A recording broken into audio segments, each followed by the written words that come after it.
xabaashu waxay ka mid tahay dhulka la isku ilxaamo oo nabiga calayhi salaatu wasalaam axaadiista ka sugnaatay waxay tilmaamaysaa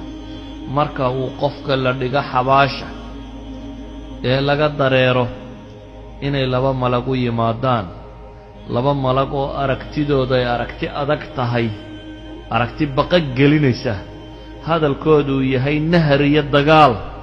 oo intay soo fadhiisiyaan axaadiista qaarkoodna ay ku tilmaamayaan inay laba madmadow oo buluuya aswadaani asraqaan buu nebigu ku tilmaamaya calayhi salaatu wasalaam axaadiista qaarkoodna waxay ku tilmaamayaan munkar iyo nakiir in la yidhaahdo labadaas malag intay soo fadhiisiyaan qofka inay odhan doonaan man rabbuk maa diinuk man nebiyuk waryaa kuu rabbiya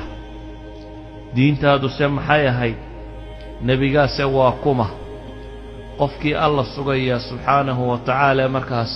allahayna sugaya wuxuu odhan doonaa rabbigay waa alle subxaanahu wa tacaala diintayna waa islaam nebi moxamedna calayhi salaatu wasalaam waa nebigii rasuulkaan rumaysnaa qofkii munaafiq iyo gaalina inuu waxba garan waayi doono oo ay markaasi habaari doonaan waana sababtay ku fasiraan culammadu aayadda qur'aana ilaahay leeyahy yuthabbitu allahu aladiina aamanuu bilqowli athaabiti fi lxayaati addunya ilaahay subxaanahu wa tacaala qofka mu'minka ah wuxuu ku sugayaa alqowl athaabit fi lxayaati addunya wa fi alaakhira aakhiriya adduunba yacni waxay culammadu ku tafsiiraan inay tahay marka xabaasha la dhigo ayaa ilaahay subxaanahu wa tacaala baqa gelin kari maayaan malaa'igta tan ad adag ee wax dagaalayaaye waxa ay ku hadlayaan ilaahay baa ku sugaya weedhii saxa ahayd oo inuu garto inuu rabbina alle u yahay islaamkuna diintiisii tahay nebi moxamedna rasuulku rumaysnaa inuu yahay calayhi salaatu wasalaam markaasaa samada laga dhawaaqaya la odhanayaa an sadaqa cabdi